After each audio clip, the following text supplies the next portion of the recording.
ever seen those special TV shows or movies? You know the ones that are so wonderfully unintentionally bad and bring you so much joy and captivate you, but for all the wrong reasons. Well, buckle up, Busters, because we here at B-Watch Rewatch absolutely live for these underdog gems. And now more than ever, it's important to take a break from the hard stuff. Come join your fellow B-Watchers as we escape from the chaos of life in our hilariously unhinged community. So please, allow us, Colin and Cadence, a sibling duo that shares a passion for such cinematic excellence, to take you on a wild ride through all the TV shows and movie plots you never knew you needed to hear.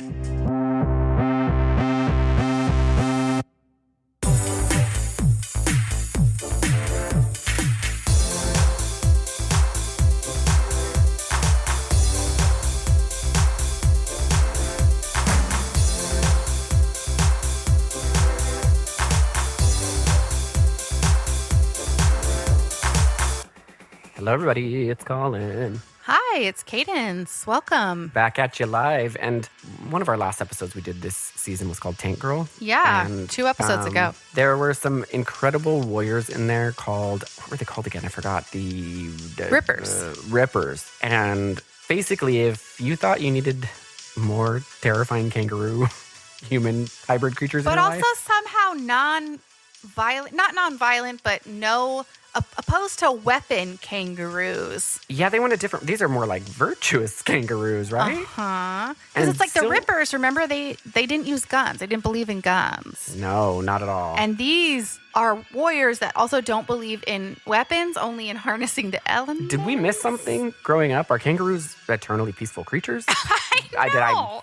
Is that something that don't they do with each other? understand. I don't know. And this would have happened right around the same time as Tank Girl as well. So 2 separate movies having the ideas for like non-violent kangaroo warriors in practical makeup. I would just like to say, though, from my experience of what I know about kangaroos, those are some buff motherfucking animals. Yes. I've watched them box other people. I've watched them box each other, where they lean back on their little tails and they boom, boom, boom. So, like, pretty my violent. knowledge in the real world is just like kangaroos are warriors. They're angry and they want to kill you. They will rip your face off. They're out to cause lots of problems. Oh, they had lots of problems. You know what? Kangaroos don't get a good one. I got to watch a documentary about kangaroos and see what their lives are like. Yeah. I'm curious to see what they do. What are they doing in Are their they living spare life? time? Like, are they hanging out? I've seen that meme of that kangaroo relaxing, you know, and he's kind of just like laying there like a sexy kangaroo. And you're like, yes. what is he Very think? What's sexy. he doing? What's he doing in his Yeah. spare time? Like, do they hang out in groups? Do they have little families? Do they, like, I know that they have their little babies in their pouch or whatever, but, like, what's their day-to-day look like? Yeah, I would love to see more info about for as You know weird what? and unique as those animals are. Yeah, we just do not see enough documentaries about kangaroos. Oh, and if you think kangaroos are weird, wait until you see a wallaby. Oh, boy. Whoa. What's going on there? So today's movie has some roos in it. Mm-hmm. It was, again, someone who recommended it to us. Actually, a couple people recommended this. Really? To us. Okay, we had multiple recommendations, which we've had for some movies. So we knew we had to do it. But I had personally never heard of this movie in my life. Neither had I. It is called Warriors of Virtue. Correct. And it was made in 1997, and it is a fantasy movie. The only way, I'll just give you a real brief summary because there's no real other way to say it. But I guess it's like a tween with a leg brace. He gets sucked into like a whirlpool, I guess. And it's like a sewer whirlpool. I don't know. And he's like teleported to an ancient Chinese world of fighting kangaroos that are warriors of virtue. Here's where it gets confusing. It's not necessarily a Chinese world. It's like a Kung Fu. different. Yes, but that's what I'm saying. That's why it's weird. It's a fantasy world, but Chinese warrioring is their way of life, even though there's only one Asian guy who is Master Chung. I also There. thought that too. And I'm also thinking, okay, because they are doing Kung Fu, very Crouching Tiger, Hidden Dragon. Yes, Very lots of that. CTHD. And I'm also thinking, like, kangaroos have nothing to do with China. So You don't know again, kangaroos are native to China and they're on the Chinese flag Interesting. and they're part of Chinese culture.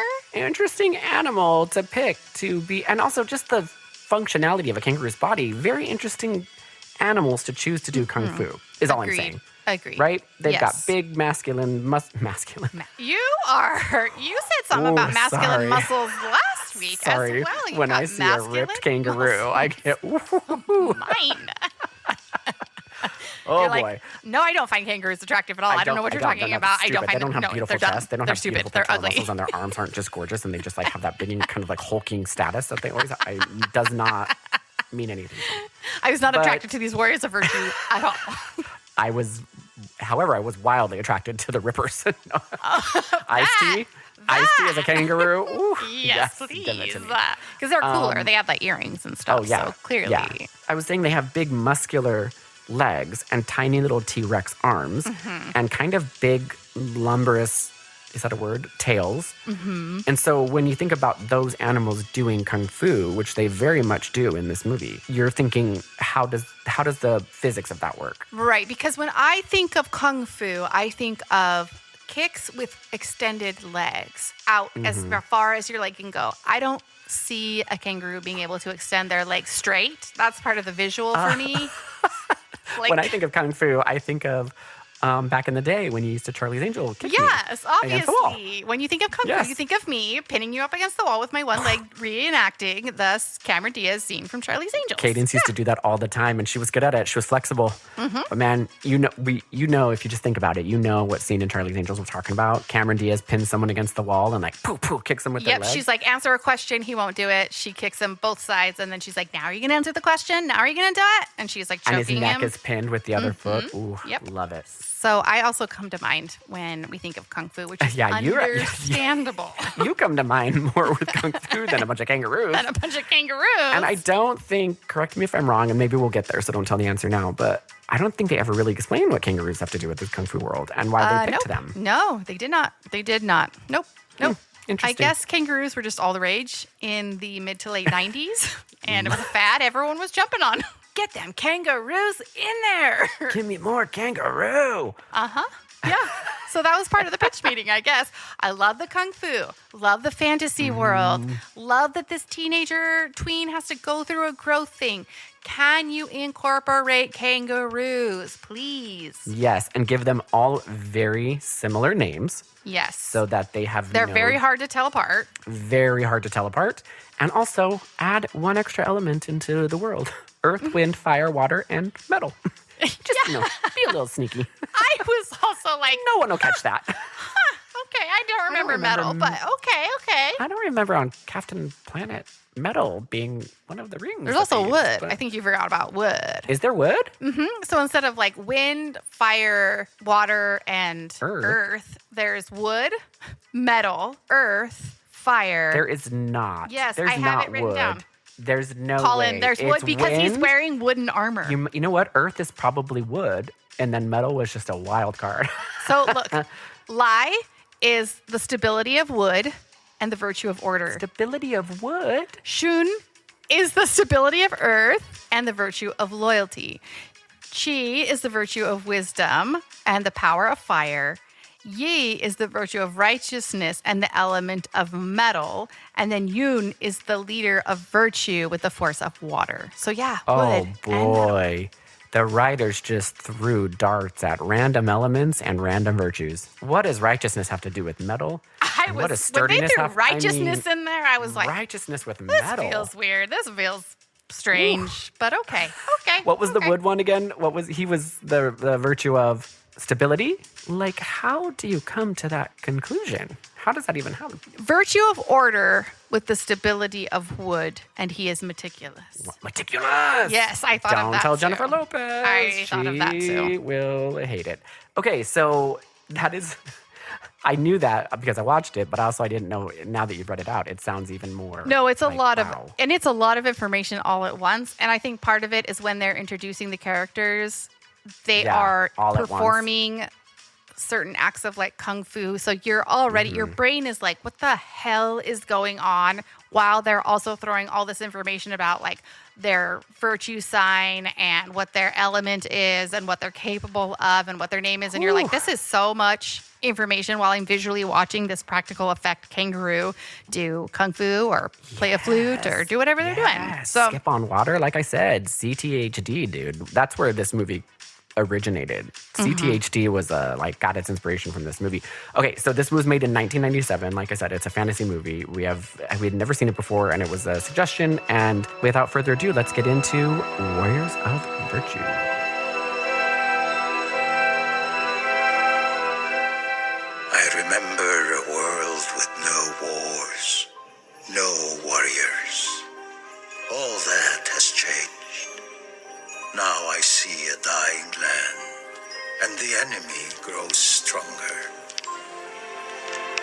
Is there someone with the courage to step forward? But I fear for him as I fear for us.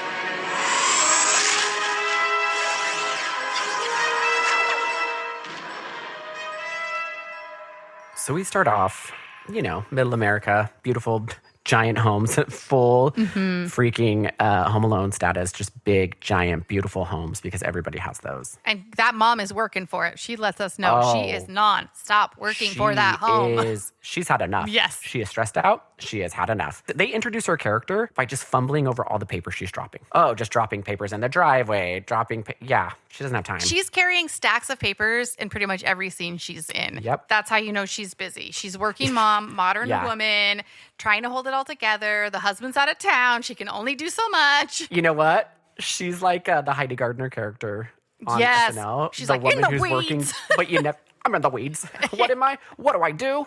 Not take a day off. Like she's just nobody knows what she does. That's totally her. Yeah. But she's stressed out, and then we can see that there's a little boy, our main character, Ryan, and Ryan is in his bathroom reading a comic.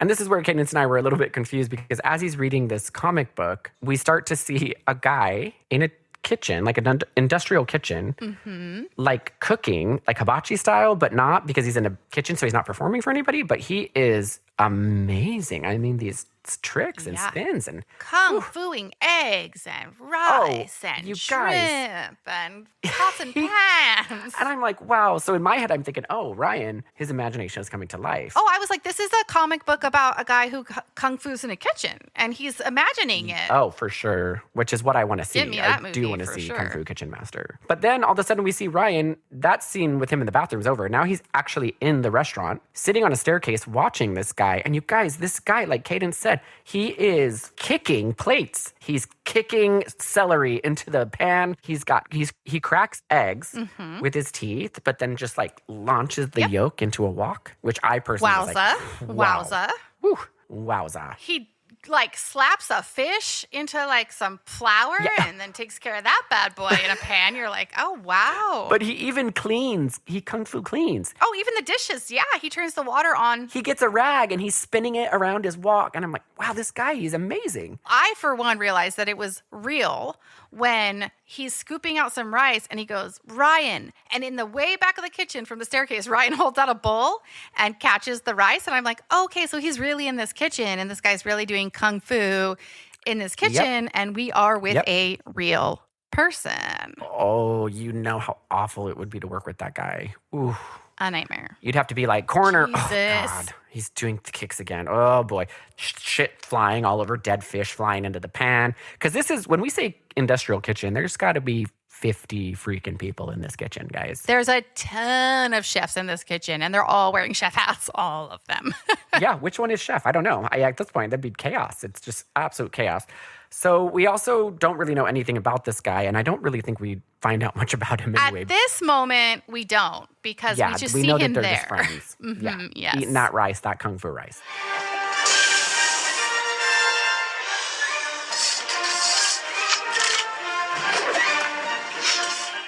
Then we cut to a football game. We also notice that there's a very important physical characteristic of Ryan in this scene that we learn. He has a limp of some sort. Yes, he has a leg we don't brace. know exactly what it is. He's got a little bit of a leg brace, little bit of Forrest Gump thing going on. And he is the water boy, and he is a tiny little guy compared to everybody else. And he's also got a friend whose name is Chucky. Chucky spits facts, if I may say so. Oh, I needed Chucky. more Chucky from the jump, and I was mad we didn't get more of him. Oh, I wanted more Chucky hard because Chucky wears those backwards newspaper boy hats like nobody's business. And actually later on, this is a side note, but someone calls him Upchuck, and I haven't heard Upchuck in... Do you remember Upchuck? Oh, Upchuck is a phrase that, it's been decades probably since I heard Upchuck. Yes, but what did we use it for? I thought it was throwing up. Yeah, right? that's Upchuck. what You Upchuck. Yeah. Let's bring Upchuck back. Campaign to restart Upchuck.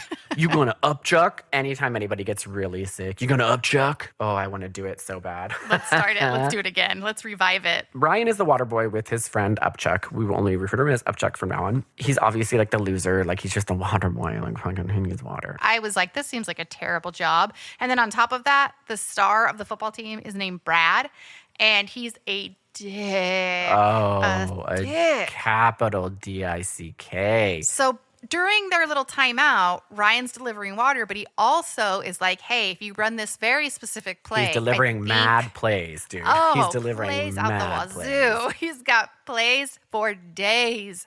So then Brad runs the play, and he does win. But you guys... Oh, doesn't give Ryan credit at all. Ryan gets no credit. They're picking Brad up. They're celebrating. They're singing to Brad. They're holding up full signs Regina for Brad. George Mean Girls, like when she gets introed. He's up there waving. He's so happy. And right? Ryan's like, no one's ever going to pick me up like that. No one's ever going to do that for me. Partly because they can't because my leg really hurts. Right. And they can't do it. It will hurt me even more. So it's actually kind of good for them. But, you know, in my head.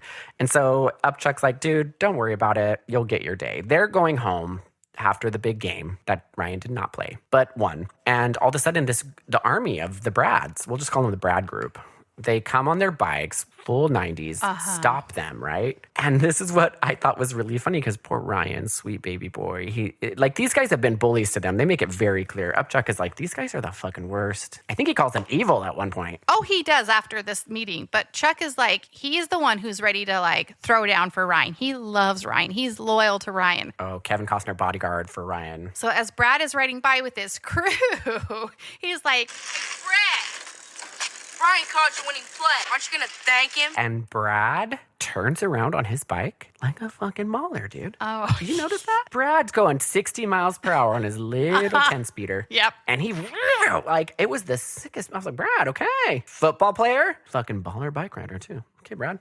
Not too shabby in the old bike. Not too shabby on the bike turning. Okay. So they all come back, and he's like, what'd you say? And he's like, Ryan called the play. You heard him. He told you exactly what to do. Oh, really, Brad? I thought you said that was your ingenious idea. and then all of a sudden, Brad is like, you know what? You did win. You're cool. Let's hang out. Wait a second. You want to hang out with us tonight? Yeah, sure. Cool. Come to the sewers tonight at 8. And I'm like, That turnaround happened so fast that anybody would be like, huh, nah. that doesn't seem real. But Ryan is so desperate that he's like, I will absolutely meet you there. As soon as Brad runs away or rides away, which he also goes, break. And they all ride off together.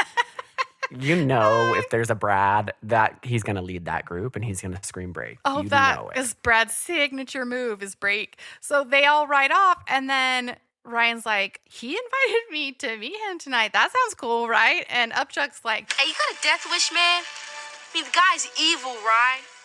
Lucifer thinks he's a little extreme. burn. Oh, that's what we're talking about. That's where Upchuck comes in. When we said Burn, Upchuck Upchuck. spits real true.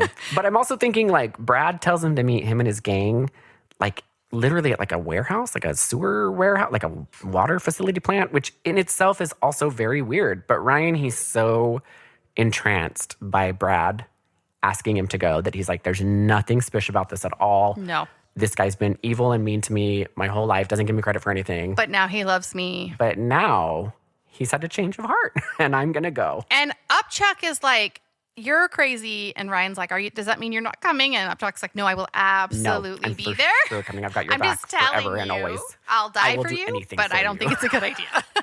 So you're not coming? I didn't say that. After all, you're the man. See you there. Pass! Oh, touchdown! An incredible pass from the man simply known as Rod. Ryan's back at home and he's kind of telling his mom what happened. And his mom's too busy. She doesn't give a fuck. She's like, sorry, gotta get to a she showing. Bye. microwaves him a lasagna and then it's like, you know what? Here's some money. Go get food. I personally loved this sad moment because she goes, you're right. This lasagna looks terrible. Here's some money. Go get some mins on me. And Ryan's like, Mean, Mom. I've only been there 100 times. Yeah, Ming. I know. Oh, look, your mom is just losing her mind going in and out of that door all day long. It's Ming's mom. Oh, I didn't catch that. I thought it was just like I didn't even catch that it was his friend's restaurant. Yes. I thought it was just like he's had this fast food so much because she's so damn busy. No, and so he's like sad no. because you're not even paying attention to my life, Mom. You don't even know anything about my life and my old guy friend who is a kung fu restaurant worker. I know. If I was his mom, I'd be like, who's Ming? And like, he's a kung fu restaurant? Like, who is this guy? What's happening? She's so busy. She's a woman trying her best. She has Picks no up her time giant-ass to know stack of about, papers. Yes. She has no time to think about her son's kung fu master at the Ming's restaurant. No. And I'm like, she also got it pretty close, dude. Ming's. I mean, and she gave him a shit ton of money for that as well. Oh, how expensive is Ming's? Well, if you're paying for some guy to kung fu your meal into existence, you know you're paying premium. You are paying for the kung fu and the food prep. It's kind of a show situation. It's a whole thing, but you don't get to see him actually prep it because he's in an industrial kitchen. But you know what's happening back there. But you know what's happening. Yeah, it's Ming's, dude. Everybody knows Ming's back there doing kung When fu. you're at Ming's, you're a family. It's like the Olive Garden, but not really. So Ryan goes to Ming's. And again, we just can't express how many people work at this damn I know, and the restaurant. fact that Ryan can just walk in this kitchen with like hundreds of Walks chefs. in with full backpack, you guys. JanSport. His friend Ming comes in. They do a 10-second, like, cool guy, like, slap high five thing. Mm-hmm. And people, all the cooks are walking around them, and you know they'd be like, get the fuck out of the Why way. is this kid in our kitchen? Why is this kid Why in are here? you in the middle Why is he of the not wearing kitchen? a food net? Why is there he doesn't have slip-proof shoes on? Yeah. Ming, who is this kid that you hang out with? You're a 45-year-old man. You're an adult. Mm-hmm. Yep. Who is this kid? Doesn't explain it. Doesn't. And what makes it weirder is Oh, it takes it. Yeah. Ming's like, Ryan, I would like to show you something. And they walk up stairs. Guys, these stairs The same stairs are that Ryan in- was sitting on Yes. earlier, right? The same that he caught the kung fu rice in his bowl. Same stairs. They walk up those stairs. Which are in the kitchen. They're in Yes. the kitchen. They overlook the kitchen. Yes.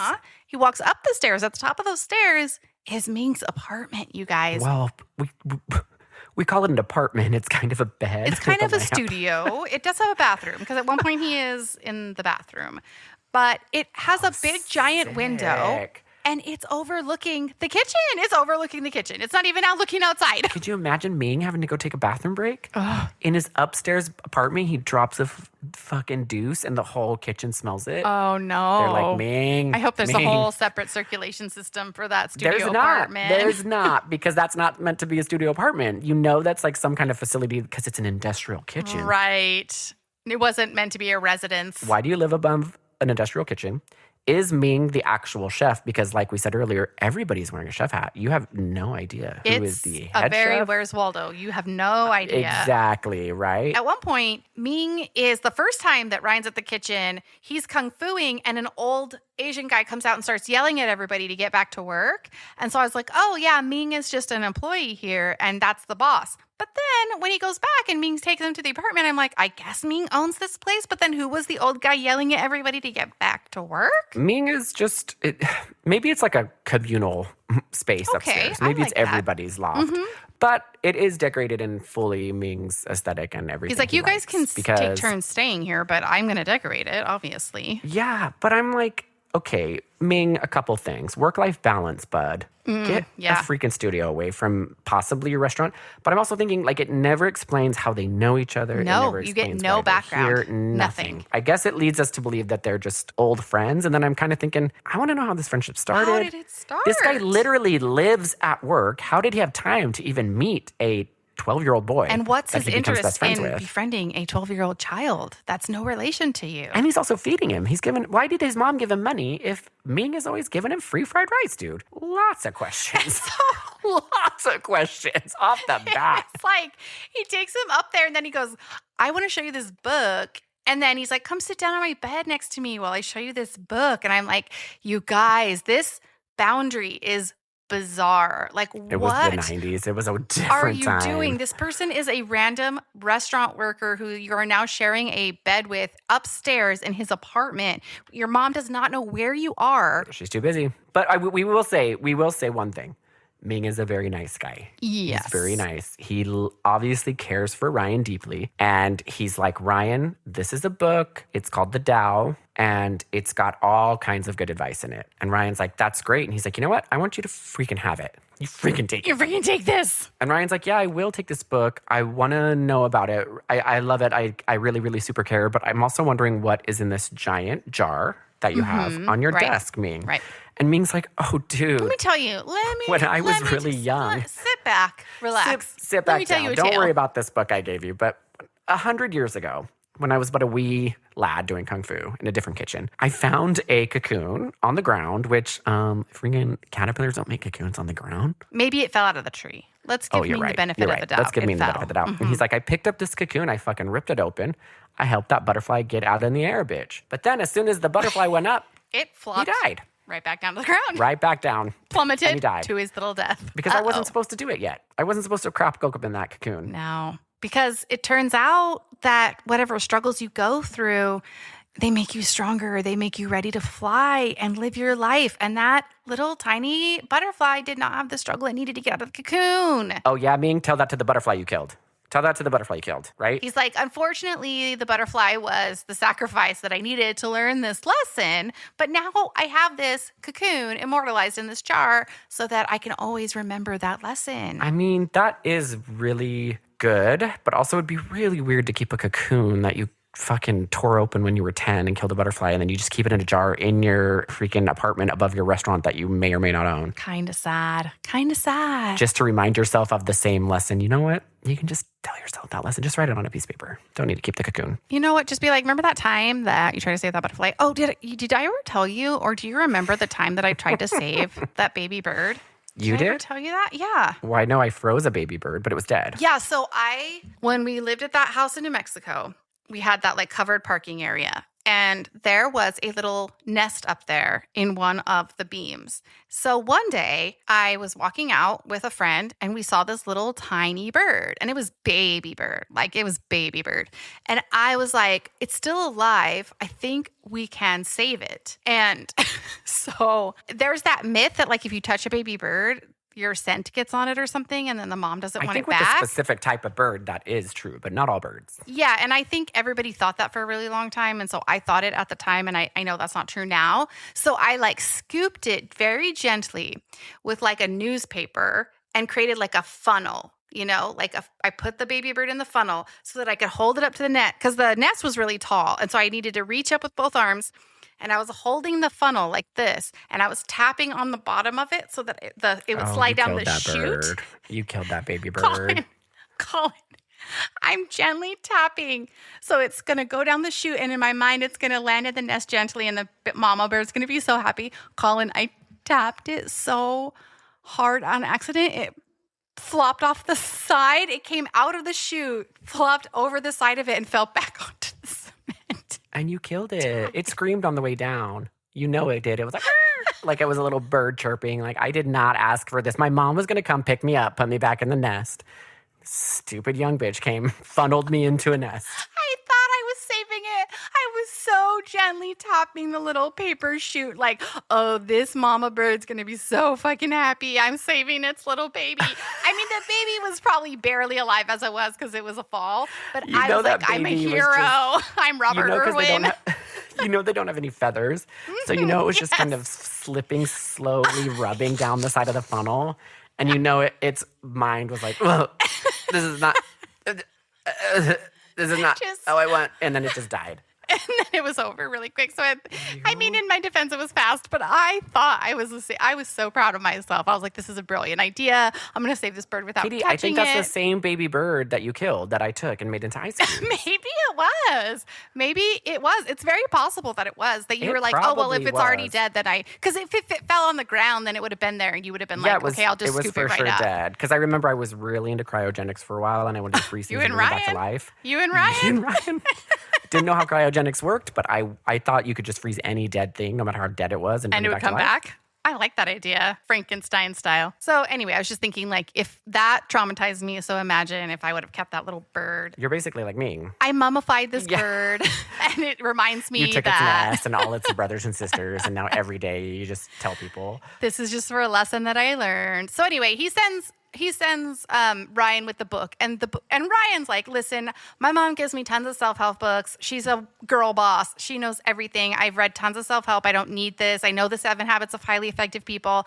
And he's like, trust me on this. It's not like any of those You're other gonna books. wanna read this. And it will help you become You're gonna fucking want to read yourself. And yourself is the only thing that matters. And so he's like, whatever. He puts it in his backpack and he gets the hell out of that apartment. I gotta go. Check it out. It's yours. Catch you later, baby. Okay, so he's had his adventure at Ming's, and he's got something else he's got to do tonight. this. Oh yeah, duh. Of course he's got something else to do. He's got to go meet Brad at the fucking water waste facility plant. Because tonight's his big chance, you guys. Tonight's his night. to be part of the group. And so Brad arrives with all of his friends. And of course, Upchuck's there too. He would literally die for Ryan, like we said. So they're like, okay, we're going to play a game. And it's called Follow the Leader, where they basically just make Ryan and Upchuck walk with flashlights in front of them through an It-style sewer tunnel. It's a tunnel for sure. They have to break in. They have to use a crowbar to get in there. And you're like, this is not going to end well. Yeah, what do you think is going to happen, bud? Like, this is so weird. So then this is where the movie, for me, gets wild because they end up in a room. And the only way I can explain it is there's a giant, like, I don't know, maybe a 50-foot diameter wave pearl? Like when you flush a toilet, like a wave, like it's like a fucking whirlpool. It's a whirlpool. And you not a can't- wave pool. I could Not not a wave quite figure out what thing would be making a whirlpool Had like no that. idea. I kept thinking the same thing. I was like, where are they? Why I've is there seen a water treatment huge plants, whirlpool? But nobody's whirlpooling in those like what's water the suction treatment that's plant keeping that things. thing? Because it looks ferocious. And of course, there's one tiny little baby pipe going across it To the to other side. another side, I guess. It's a wall on the other side. But a wall that you can, there's like a landing where you can stand Yes, on, right? yes. And basically, Brad's like, dude, you got to sign your name on this wall. You got to walk across You there. gotta and sign your tag it name. with some That's how you spray become paint. part of us. And I'm thinking, okay, who built this water facility plant and just was like, yeah, above the giant 50-foot whirlpool, let's put a Let's put a tiny little tiny little baby pipe, and then we'll put a little landing that doesn't go anywhere. But just in case, we But need once to you get to that get over landing. there, you have somewhere to land, but you don't have any way to To get over go. there but the pipe. Maybe We couldn't maybe build a it's little like, oh, walkway, a little catwalk over it. That would Hell make no, too much no. sense. Because when you're over, maybe people just want to get a different view of the whirlpool, people that are working there. So they're like, you know what? We don't have the budget to build a safe bridge. Yeah. Just put a pipe. Pipe. Yeah, totally. So he's like, walk over that. And I'm thinking, wow, this took a turn. Like, and again, where is this whirlpool coming from? Like, what is this? And Brad is also like, he's already a dick with his bike gang, and he's already made fun of Ryan. Like, yeah, you gave me that really cool football play. Too bad you can't play football with your bum leg. So he's already rubbing it in that Ryan has a bad leg, right?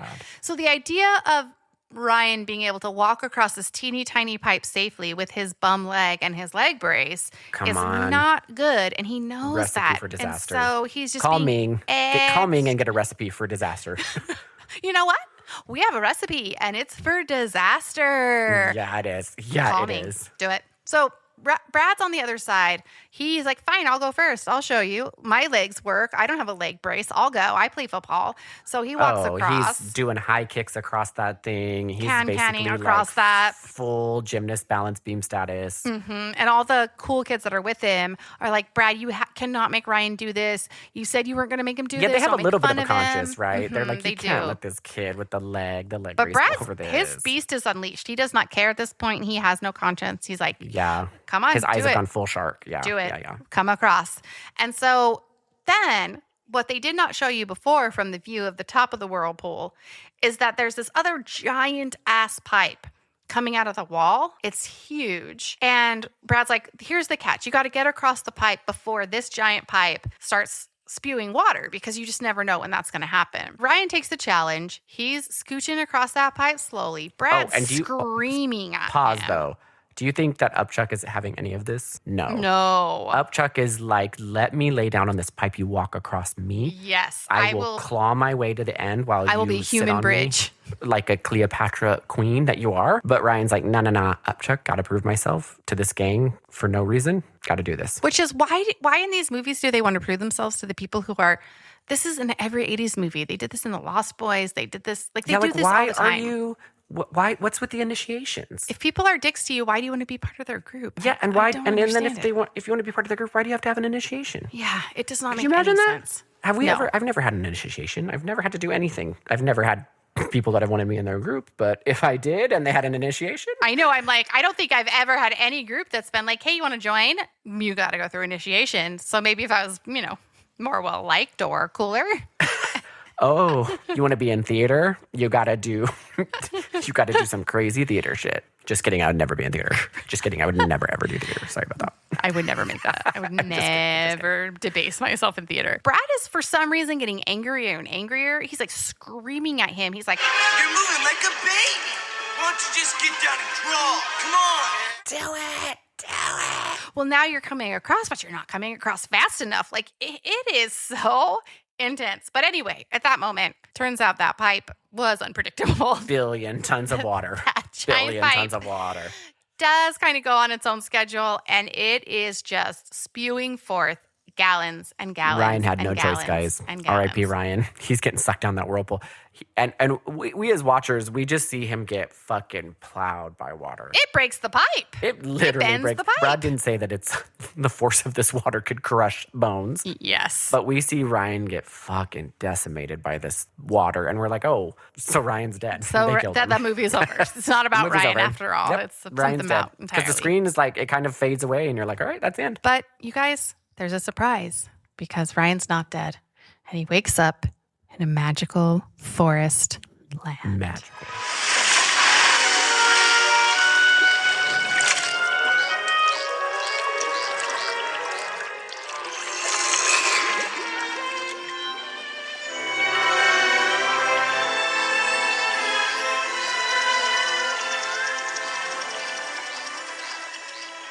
Okay, so we have woken up in a magical forest. You always know it's magical because there's lots of like blinking sort of fairy lights floating around. You're not sure where they're coming from, if it is fairies or Fireflies if it's little glow or- bugs. yeah. Not like Legend where it was bubbles, shit ton of bubbles. Not galore. quite that magical, No. not quite that, but very like Redwood Forest, Northern California, beautiful, Oh, definitely. but also kind of swampy, like New Orleans swamp. Oh, you're right. There's a little bit of a bayou vibe happening. Bayou, for yeah, sure. for sure. Beautiful place. He's unconscious. He's laying there in the water. And then all of a sudden he starts waking up.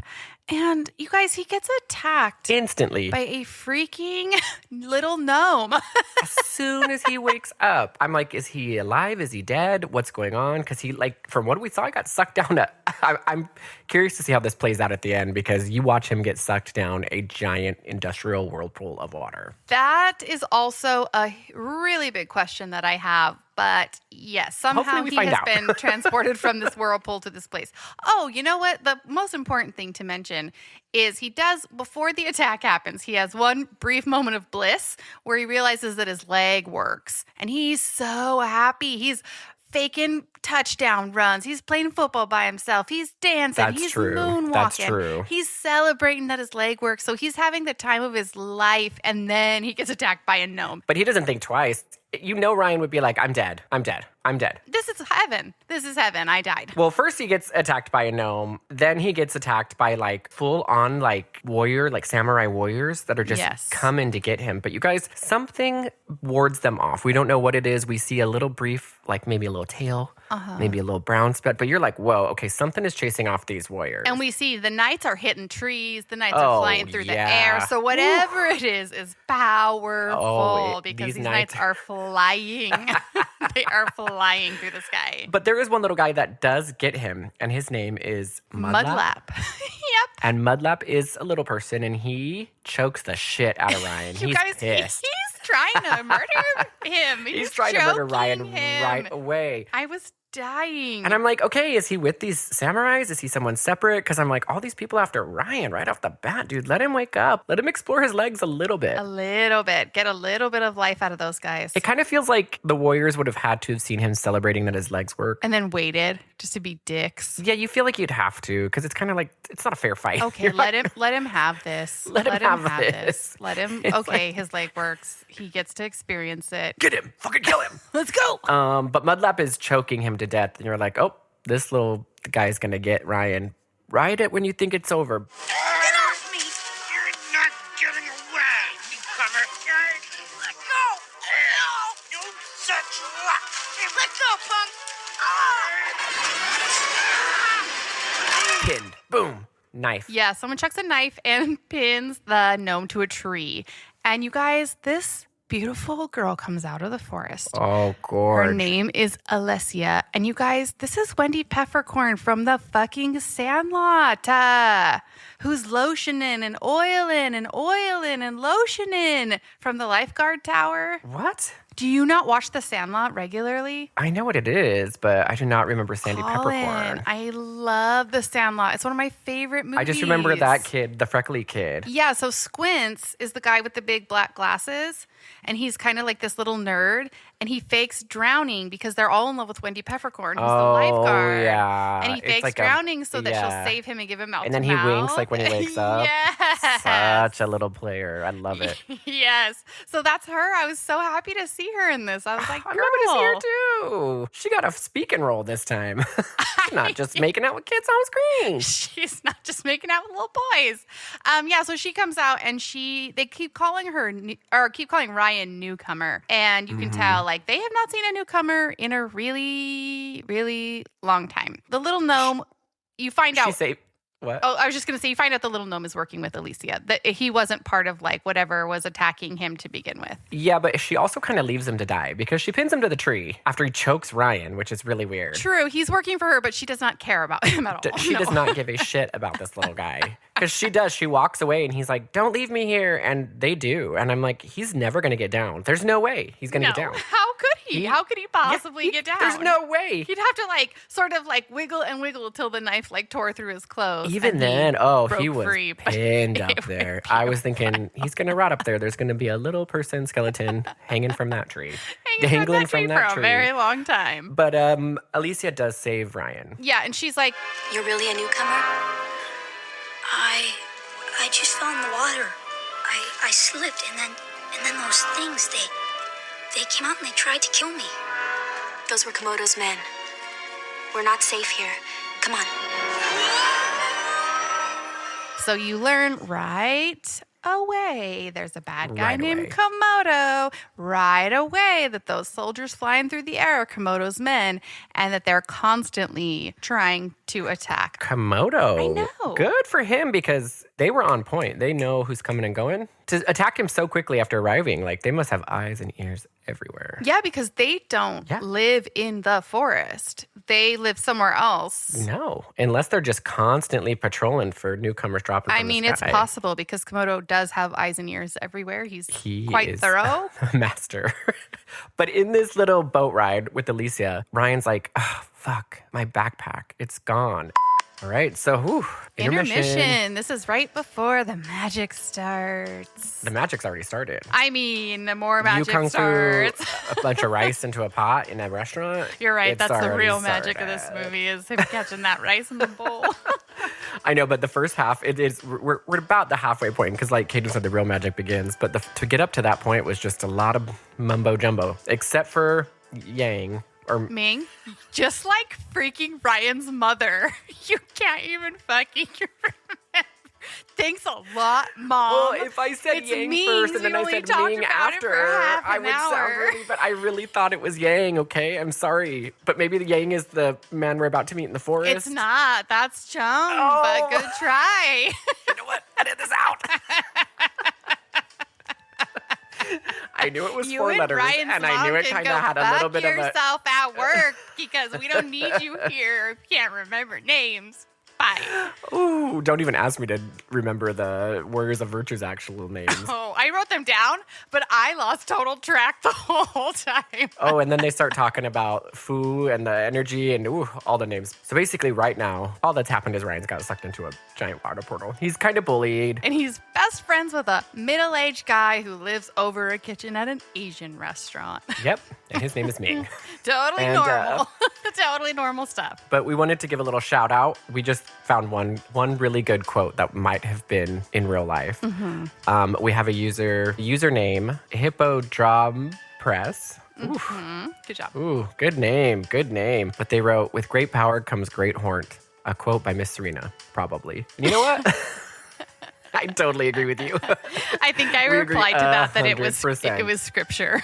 Oh, it was scripture. You know it. My favorite You're right on scripture. the same board. That was in regards to Serena, the character from Teen Witch that we did, not last episode, the episode before, which is Teen Witch, you guys.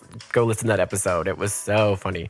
But thank you, Hippodrom Press, for making us chuckle a little bit. Yeah, we appreciate it. And being spot on. You know Serena wrote a book somewhere, and that's in it. Oh, she did. You And know it's the she sleaziest did. book you've ever seen. It's her on the cover holding a stack of money, like really up close, like Elizabeth Holmes, like Theranos style, but instead of that little pill, it's like a stack of money. She's got a stack of money. And she's like, with great hornt comes great. She's in a turtleneck. Oh, I can picture it now. Or she says, like, something about chili powder.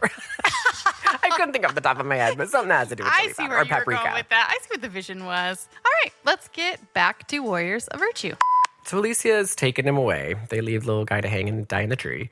And she's kind of explaining to Ryan, like, hey, you're in this place called Tao, and it's really relying on the energies of the earth, wind, water, fire, metal, glass, Right. plastic, Right. all the different elements that you All didn't the know. elements. Mm-hmm. And he's like, oh, that's so funny because actually a friend of mine that lives in an apartment above a restaurant that he also works at and maybe manages, don't know. Might be owner, we're not sure. He actually just gave me this book about all of those same things. How crazy is that? And she's like, okay. Is that maybe the manuscript? Is that maybe the manuscript? And he's like, it could be. Because we're all relying on that exact manuscript to save us from the bad guy. And if you brought it here, You just ran into my boat. then this is a win for us, big boy. That's crazy. Yeah. So she's like, I got to take you to go see Master Chung. God damn it. You're having a lot of issues with these. I will say this. The names of the roos I will definitely fuck with them. I wrote them down, but it's very hard to keep track, especially when all the roos are in battle and there's lots of tails flying. Oh, it's boy, real hard to keep tails track of those flying. bad Okay. boys. So anyway, they continue floating. Right now, though, we cut over to a different place. I just want to get on the record right now and say that the bad guy of this movie, Komodo, is probably one of my favorite villains of all time. He Second went only to the darkness, full probably. Second only to the darkness. He went full Baywatch Night, kidnapping people to recreate the car crash that I got in and keeping him in cages under sea. Definitely. Oh, he is, because he's like so unpredictable in the most flamboyant way. Oh, and he's the And it's- gayest. I love him. His Oh, hair as is gay as they long. come. He's wearing black emo lipstick, eyeliner. You know all what? of his He clothes, full cloaks, does. silk, He shiny looks like the guy fabric. from Seven Nation Army. Oh, Jack White. Yeah, I he's can full kind of Jack see White. that. Yeah, and he loves to sleep in satin sheets. He loves to have his bed or chairs suspended from the sky, and they look kind of like open Oh, and he loves to shells. make entrances too. 'cause Oh, the he biggest makes an entrances. entrance. The biggest entrances. So he comes down from the ceiling. And Grillo, we learn, is the lead of his army. And Grillo is all over this movie. So we're introducing him now. He is the leader of Komodo's army. And Grillo's drinking this weird drink. And you're sort of like, okay, they made a really big point of showing him drinking this drink that he's carrying around. So that must have to do with something.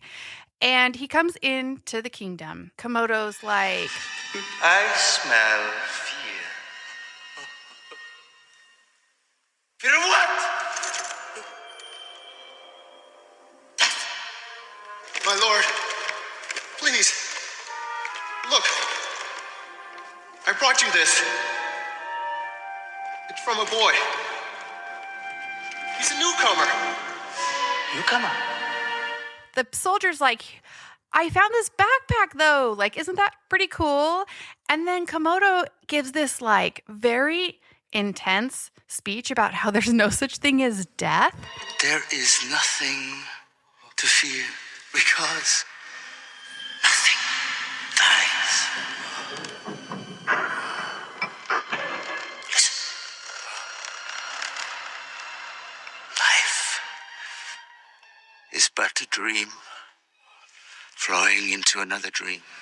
All it is going from one dream to another. I was like, okay. I was struck hard with that. I It thought, was like, you know why what, is the Komodo? bad guy spitting truth? That's pretty true, Komodo. And again, he's just giving it lots of head tilts and lots of big wide eyes.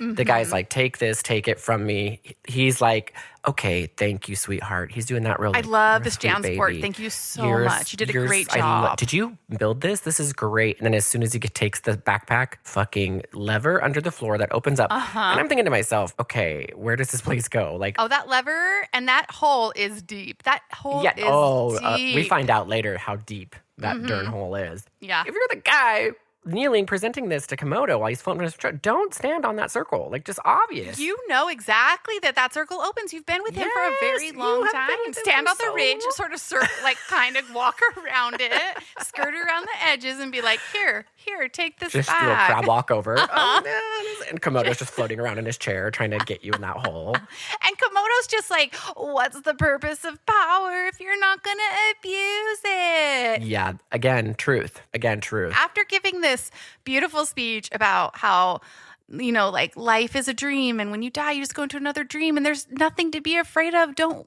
be afraid of death.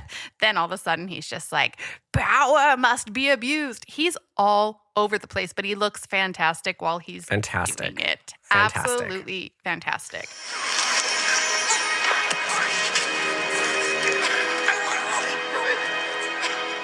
We kind of jump back on the boat with Alicia and Ryan after we get a really great, fucking fantastic taste of who Komodo is, right? Yes. She's kind of explaining to him, like, by the way, Komodo and his warrior men, they are like sucking the life out of the planet, I guess, essentially, or in like different communities within the planet. And they're using it to make like a potion to keep Komodo young and crazy as fuck. And it's working. Clearly it's working. She tells him, Master Chung once told us about an ancient book that had special powers.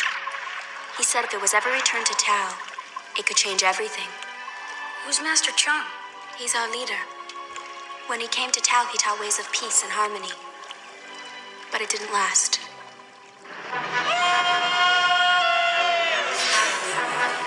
Komodo began mining the life spring for a mineral called Zubrium. The life springs are where we live.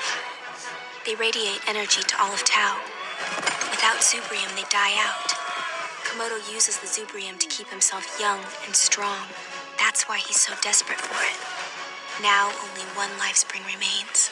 so Zubrium is the little drink they get to stay young. Youth milk, UIF milk. Zubrium is good for skin and face to keep young forever.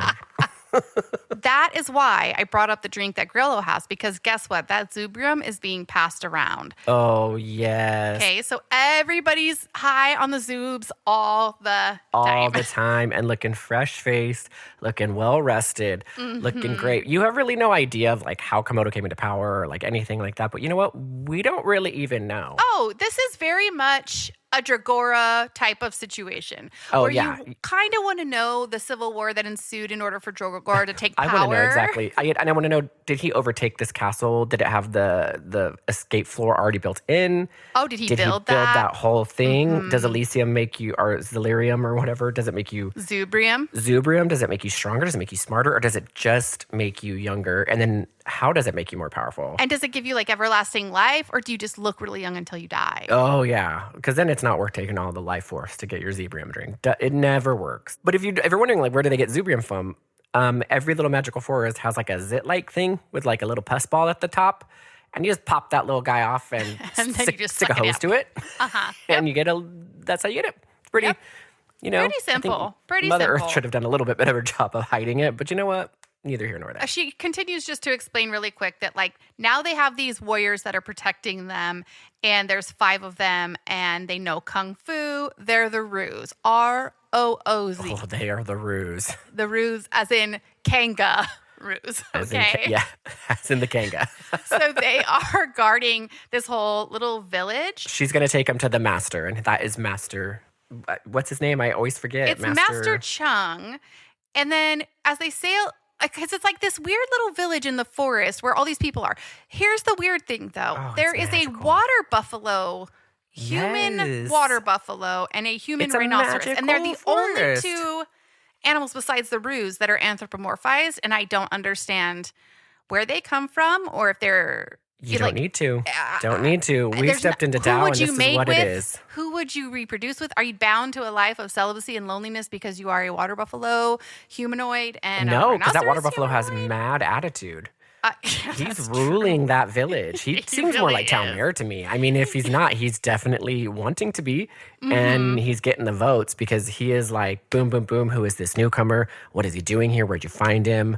How long has it been? Did you notice the one guy who is flabbergasted out of his mind? His flabbers are gasted. He has a mullet. Oh, boy. And he runs out of his tree and he goes, "We're dead. We're all dead. We're all going to die." And he's just panicking. Yeah, that's why Water Buffalo comes in and just like, sit the fuck down. Like, he knows. So I kind of get like they need these. Or maybe Master Chung, he like makes them. He'll like maybe create them. Maybe he has more power than we know. Oh, maybe he's a god. Maybe he's like a god. Maybe he is a god, and this is his that would whole be amazing. twisted world. So she pulls in with him, and this guy's flabbergasted, freaking out. They're all going to die. Water Buffalo's laying down the law. She's like, "You guys, chill out. We have this newcomer, Ryan, and he's hope for all of us." And someone's like, "He's too small." And she's like, "Nope. Can you take a chill pill, please?" Can everybody take a chill pill? Everybody in this town take well, 5 chill pills. It's because they don't have the chill zoobs. pills. I guess maybe if They you have don't. the zoobs, you're like way more relaxed. Because Komodo, based on Komodo's behavior, you're the loosiest, goosiest of them all. I wouldn't blame them for thinking they're all over. It's constant chaos in this forest. You think Komodo's going to be there any minute with his warriors taking your Zubrium? Or like that Master Chung would be fucking like coming to the town every now and then and being like, "Guys, let's breathe. Let's just work through this." Instead, he's like, "I gotta go sit with the Roos. You guys are on your own. Just get chaos." That's the thing about Ryan. It's like we're in the same boat. Like we know nothing about this world. Like what if Master Chung like sacrifices one tree dweller every month to maintain the subsistence of the Roos? And like we don't know that. And that's why that guy was freaking out. And that's why the water buffalo's there. He's there to go just pick a sacrifice. tribunal. Yeah, sacrifice. Yeah, he's the sacrifice picker. You never know. You're going to believe that Chung is a really nice guy because he does immediately take in Ryan. So Master Chung immediately is like, "Hey, Ryan, I heard you have a manuscript that I might want to lay my eyeballs on." And Ryan's like, "Well, I do. I'll let you see it. I definitely have it. It's not in my Jansport that's heard been stolen." a little bit about these Roos. And definitely down to see those. So I'm going to barter with you and say you don't get to see that manuscript until I see some Roo in my face right now. I see some Roos. And you guys... I need some Roo and Matude right now. Okay, bud? Give it to me now. And then you see the manuscript. Ryan, he turned into a badass. Roo in my 2 eyes. That was... Right now. He gets his leg starts working and he just becomes a monster. Immediately bartering, immediately knows how to control It's like, this who's town. in control now? What's that It's so quote from good. that movie with, he's like, "I own the ship." It's the pirate one with I am Tom the Hanks. captain now. Yes, I am the captain now. Ryan gets off that little boat and that's what he's doing. He's totally pulling that. He's Master smarter than Chung. we take him. He's smarter than we give him credit for, though, because he's already manipulating how he's going to take over this world. Well, Colin, his leg was bum, but his brain was not bum, okay? No. So you opposite. underestimated He said- him. Yeah. It's a lesson about your bias. It's a lesson about the things you need to change about the way very you see true. the world. So we meet the Warriors, right? Oh, the first shot. The first shot of a give Roo. it to me. It was so beautiful Terrified. because it's from the back, and you see this Roo playing a flute. And you guys, they Peaceful haven't Roo. tried to make the flute the size it would need to be for a Roo to play it effectively because it's still human-sized flute with a giant Roo playing it. And so it's itty bitty. It's like the size of a cigarette in his kangaroo hands, but he's playing it beautifully. But when you actually see these anthropomorphic Roos, they are terrifying. It starts out peaceful because you're seeing it from the back and you're like, he's playing a flute. That's so great. We come around to the front and you're like, what circle of hell have I fallen into out of that whirlpool? Because never mind. I want to go back. It's terrifying. It looks like a bulldog meets all kinds of animals that do not look like that. I hated it. Yeah, I couldn't decide about I think the only thing that made these kangas less visually offensive than the rippers. Oh, now we're going kangas. We're not doing Roos. Oh, no, so now we're going the kangaroo. Okay, well, been calling them Roos this whole time. We can do kangas. We can do Roos. It's the versatility. It's like there's two words in one, so you could go either way. But the versatility, the only thing I think that makes these less terrifying than the rippers is the hair aspect because they seem fuzzy versus the rippers almost seemed like naked mole rat skin. I don't know. The rippers were pretty terrifying. We're going to have to do like a poll. We're going to have to do a poll. We're going to have to put it on Instagram, and you guys are going to have to tell us. Yeah, we're going to have to get some feedback about which non-violent kangaroos you preferred because I couldn't tell. There were different things about the effects of these roos that I just was like, I can't tell which one is worse, but I think it might be the rippers. I think it might be the rippers. So we meet they all come out and they are all doing their own thing. So we've got Lai, Warrior of Wood. Also, Lai is the virtue of order, stability of wood, and he's meticulous. Oh, and Lai is like, they're all ripped except for the female one. And she's female because she's got flowers on her head. Oh, right. She's the earth, Shun. Yeah, Mother Earth, of course. The stability of earth, kind, nurturing, virtue of loyalty. She is. She's little hippy dippy in the woods. So he gets to see all of them, and they're just, like I said, Crouching Tiger, Hidden Dragon, it's got nothing on it. They are skipping over water. They are light as a feather, just floating around doing their little magic tricks. When Master Chung talks about Yi, and he goes, he's the element of metal. He doesn't speak, seeing every choice is right or wrong, nothing in between. And I was like, I feel like Yi's virtue is anxiety, maybe? I feel like maybe that's a different thing than you think it is. He's terrified to speak. Paralyzed by anxiety. Everything could be right or wrong. He's totally paralyzed by anxiety. It made me and they just treat him like he's just so wise. He's just inside. Really he's funny. Coming apart at all times. Every answer's could be right or wrong. Nothing matters. But then it's kind of funny because after he introduces him to the Roos, then Ryan's like, oh, by the way, this was beautiful. This was gorge. I love what I'm seeing.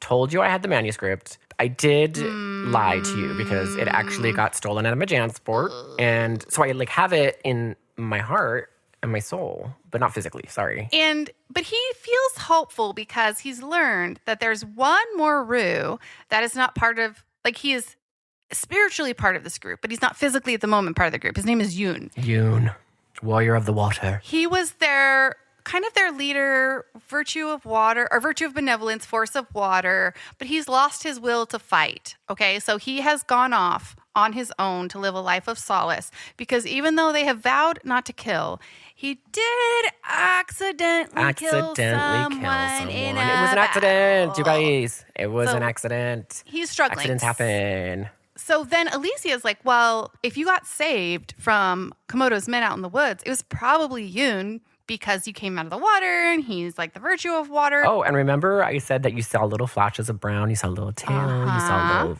So I'm starting to think, Yoon for sure saved him from those warriors when he fell in there. Right. So then Ryan's like, well, then clearly Yoon's the one who has the manuscript, you guys. Let's go get it. Let's kill him. He's got eye for an eye. He killed someone. Let's kill him. Take it. Let's make him the sacrifice. Get it. In this struggle, all 5 of you must work together. We must find Yan. Without the manuscript of legend, we cannot defeat Komodo.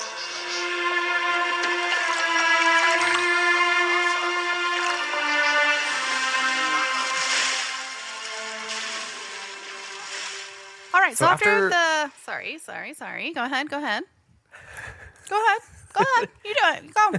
So after we get to meet those crazy brews, Ryan leaves with Alicia, and they're like, let's go find you and let's get this damn book. But none of the brews go with them. They're like, yeah, just go out. Like, Oh, you guys will be fine. You guys will be fine. You guys will be fine.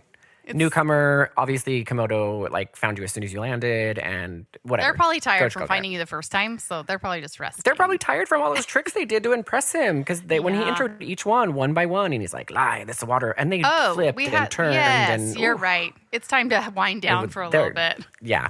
Kangaroos need a lot of rest. I don't know if you know that. It's one of the only little can give known it about facts 5% about a day. kangaroos. Yep. Me and kangaroos. It's true. We have a lot in common. Yeah, lots in common. So this is where we get a little bit of Alicia and Ryan kind of, I mean, she already saved his life, kind of, in a way. So she you're cares kinda like, about okay, him. she likes him a little bit. She takes him to this ancient Rue temple, I guess, and there's all these carvings of Rues, and there's like these Giant ruins all around them. mouth. I guess you could say there's ruins. It's ruins. Because there are giant stone Rue statues. It's what? great. What happened to all the felt like Rues? I Did was they all curious about that as well, because there's only these 5 warrior Roos left. So it's like, were they nobody all explains killed? where their Rue Like, what culture was went. that Yeah. thing? But this also made me feel like Peter Jackson stole so much of the Elf Kingdom from this movie. From the ruins. Because if you think about it, they come in on that little thing, on that little floater. There's a beautiful little stream. There's trees. They're living in the trees. There's all these ruins. There's exactly a scene like this in Lord of the Rings where she takes Aragorn into the old temple ruins and has this conversation with him. Like, it's pretty much the same movie. So Peter Jackson. I mean, Peter Jackson probably is. Pretty much is. She goes, tell me about your parents. Tell me. Yeah, she's like, tell me about your parents. And he's like, oh, my parents, they're pretty cool. What about yours? I don't have any. They're dead. She's like, I wish I had parents. I wish my parents were pretty cool. Okay, killing the mood, Alicia. Okay, killing the mood. Just like your parents. Oh, boom. So she also says, I had a brother until fairly recently. He was killed, and that's Oh, boy. really boy. bad. Okay. So that was hard. Anyway, so that's an important fact that her brother was killed, and she was raised by Master Chung, her and her brother. So as they're sharing this beautiful, heartfelt moment, all of a sudden, Nah. they're not safe, you guys. Not even in this temple of Rue ruins, because The Ryan, sacred place of ruins. the sacred Instantly ruins. captured by Komodo's henchmen, dude. Mantos and Barbacoas. We won't really remember their names. It's not worth We'll it. call her Barbara because it's like Barbatois, but it's very hard to say. So Barbara and Mantos snatch up Ryan, and Alicia goes running out of the temple. She's like, bye. I have no time for this. Sorry. Gotta go. I have Doesn't other things to care. And do. you're like, Bye. okay, cool. But you know what? Who does care is freaking Yoon. And we get to meet him in all of his beauty. He's like the most yoked kangaroo there is. Instantly, you're like, oh, I like him. Yeah, that's why he rules. went on a murder spree, because he's all- buff as hell. Could kill anybody. Because he's buff as hell. You can't control those kangaroo guns, dude. He's going to for sure accidentally kill someone. He doesn't know his own power is the problem. My favorite thing is as soon as Yun saves Ryan, because obviously he does, right? Ryan's like, you need to go back to your friends, man. They need you. He doesn't. Oh, Ryan, I you're too know. amateur to this story. You just learned this world yesterday, and you're telling Because him instantly what he needs to do. it is wild to me. He starts kind of like verbally assaulting him because Yoon's like, you don't get it. I'm traumatized. And also Komodo in this I know you moment. killed someone by accident. Why? Air quotes. Everyone keeps putting air quotes over at Yoon, and Yoon's like, it really was by accident. Because when Yoon saves him, he goes, I'm so glad to see you. Not only did you save my life, you grabbed the manuscript from my Jansport when I landed here. Remember that? I need that back. And he goes, I actually thieving didn't. You thieving fucking Rue. You better fucking give it back. So Because Ryan's playing the long game, dude. He wants to have this kingdom for his own. So he's really he's playing looking chess. to fill Komodo's shoes. Yeah, he really He's like, is. I'm playing all sides. So yeah, anyway, Yoon's like, I don't have it. And then they both realize at the same moment, like, shit, Komodo has it then. Because if you don't have it, he definitely has it. So then that's when Ryan who inserts himself immediately into the drama of the ruse, is like, yeah, you need to go back to your warrior crew because they really need you and they miss you and they're tired of your shit. And he's like, Ryan, you don't get it. I accidentally killed someone. It's weighing on my mind. Yeah. I heard it. I heard it all. He goes Doesn't into matter. the trees, Get back and to your roof, Ryan's friends. like, "You're a wimp. You're a wussy. You don't care about anybody." And I'm like, Dude, I told you, Ryan is in it for the long run, dude. He's planting some seeds, but he's screaming full Jennifer Love Hewitt, I know what you did last summer, into the trees, calling him a wimp and a wuss and like demeaning him. And I'm like, dude, Ryan, This is not the way to get what you want. He just saved your life for the second freaking time. And you're calling him He a wimp didn't and a wuss? steal your Was he a wimp stupid and a book that you wuss lied when he about. hit all those soldiers? Yeah. Give me a break, Ryan. So freaking hell. freaking hell. So hell, Ryan. Yoon, I guess, is inspired by being verbally assaulted, and he comes down, cartwheels out of the tree, and he's like, "All right, you got me. Hop on my back. Let's get the hell out of here." Best way to... Actually, you screaming that really made me think. I should probably go back to my root, friends. I should probably become a warrior again. You know what? I don't want to be a Because he wussy. does. He comes back, does it. He's just like, you know what? what, Ryan, you're totally right. Hop on. Let's go. Let's get the fuck out of here. And they just bounce off happy as can be. And they go right back to Master Chung, where all the roos are. And Shun is like, in her flower crown, like, "Oh, I knew you'd come back." And they're welcoming back. And he's like, "Oh, this newcomer, Ryan, made me realize I was wrong." And it's just like, oh, okay, so we're your friends and the people you love and your fellow roos telling you they loved you and cared about you. That did not make a difference, but this little punk-ass kid Sometimes is you just need to be screamed at by an 11-year-old in the forest. clearly Get you back on track. But they accept him with open kangaroo arms. I mean... They're creepy-ass kangaroo They're creepy-ass kangaroo clawed arms. Their faces are still so terrifying. I couldn't really look at them for too long because... Yeah, anyway. Their faces are definitely wild. So they realize now they're kind of brainstorming because they know Komodo has the book. And we also learned something important. Whoever has the manuscript is the only person who has the eyes to read it. So Komodo has it, but he will need Ryan in order to decipher it because it just looks like blank pages to everybody else. Oh, no. And so they have like, a feeling. my mom was too busy to teach me to read. Oh, crap. I couldn't even read it if I found it. She was too busy selling houses. I don't know what to tell you. I was raised in a Chinese restaurant. And they all kind of start, I don't know, like worshiping Ryan in a weird way. They're like, the town takes a real weird turn. Who taught us to reach our potential? king. Ryan. And I'm like, they're out like building gold statues of him. And I'm like, okay, these guys are all over the place. This feels very weird. So then we cut back to Komodo's castle.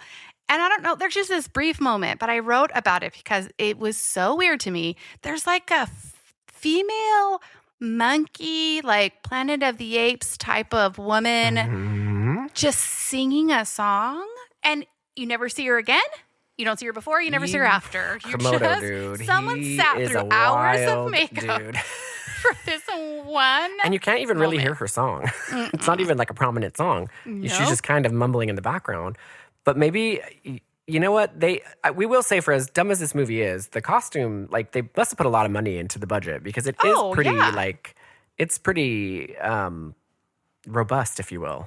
I mean, for lots the of sets? And sets are beautiful. Very even legend-esque the practical with effects. the costumes. Yes, it was. Because, like, as terrifying as the roos are, that is a lot of work. And that alone would have taken a very long time. But then you have Komodo's castle. It has its own aesthetic. It's all the fabrics, all the costumes. It's beautiful.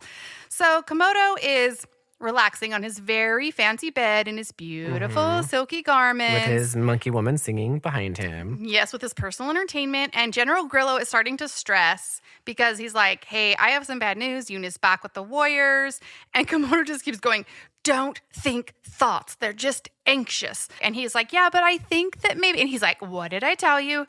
Don't think Komodo thoughts. is truly terrifying in his own bizarre way. Yeah, so Grillo's like, if the manuscript can harm us, then why not just destroy it? And he's like, I don't know how to tell you this, but the manuscript cannot be destroyed. So we're just going to use it to lure them in here. I feel like this is a bunch of arbitrary information that people are just making up rules about the manuscript now. Only one person can read it that has it, and whoever has it can't be destroyed. You also can't destroy it. It's also waterproof. It's also got like full cost analysis of what it takes to run a kingdom. Like the manuscript the lore is growing so quick. But you know what? Things grow fast in here because Ryan's already a god. So it makes sense that the manuscript has taken on evolving like as well. like a Bible. Yeah, like a Bible type It's become thing. scripture in this It's world. become scripture in this world because they move real quick. And Komodo, this is just an important moment because Komodo is being extra as always, but he is saying, how can I continue to survive? Like his mortality is on his mind, right? He's selfish. He just needs that Zelium, dude. Get it in his veins. Yes, he has mined all of the Zubrium out of that world. And he's like, Grillo, can I survive if I've already mined all the Zubs? And Grillo's like, no, you can't. And he's like, so we need to find another world where there's more Zubs. And you know who comes from another world? Ryan comes from another world. And I bet there's more Zubs there. So we need to get that darn kid. So that's what we're using the manuscript for. So you're realizing he's getting desp because he's running out of Zubs in his whole, I mean, they're drinking it like water. like it's Gatorade. Yeah, was, like, they trying to need think of to what they're drinking it practice. like. Well, I mean, look at fucking Komodo. Look at he's so impulsive and chaotic and crazy. Mm-hmm. You know, he's not taking any kind of rations.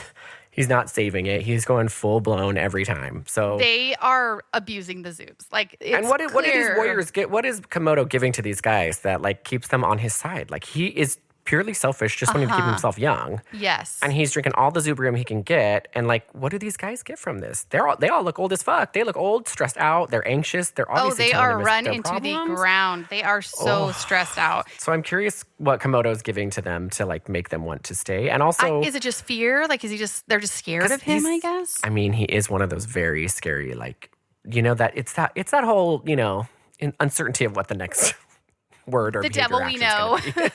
The devil we know is better than the devil we don't. So they're like, it's fine. We'll just keep dealing with Komodo. Ryan is, they call him newcomer a lot, which we've said. So like, do they get newcomers often, and can they just go to a different newcomer's world to do Zubrium This or is whatever? also magic in the mirror where Dragora wants to get into the people world so she could drink all the people tea. It's a very Dragora. similar Fucking Dragora. I storyline. hate her. Oh my gosh, if she met up with Komodo, they would control apocalypse. the land. And you have half woman monkey singer. Yep. Oh, go You on have tour. water They buffalo could guy? literally water buffalo guy to lay down the law. Yeah.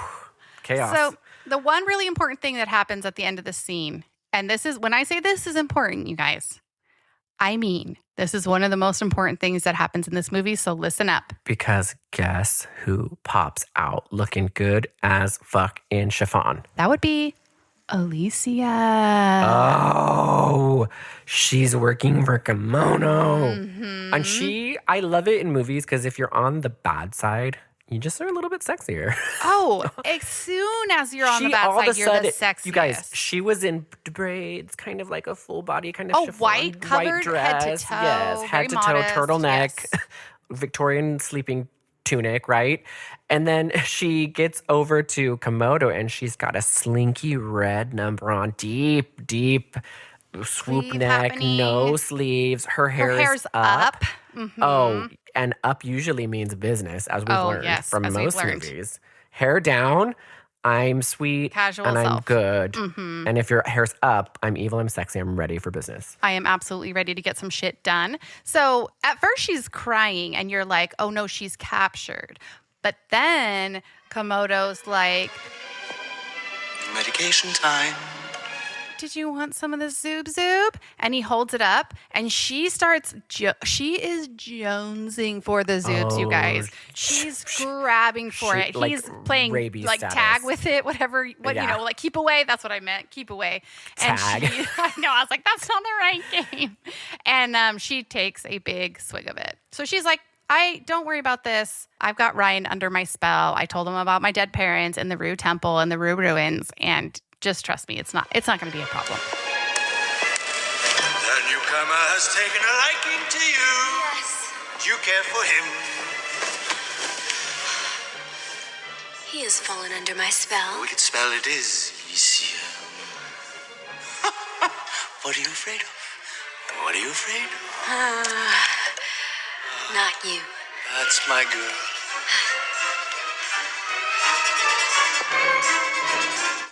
So unintentionally, this is the end of part 1. The file was just too big to export and it was being ornery, so we just broke it up into 2 pieces. But don't worry, it's coming out the same day, so you can listen to it right after you hear this one.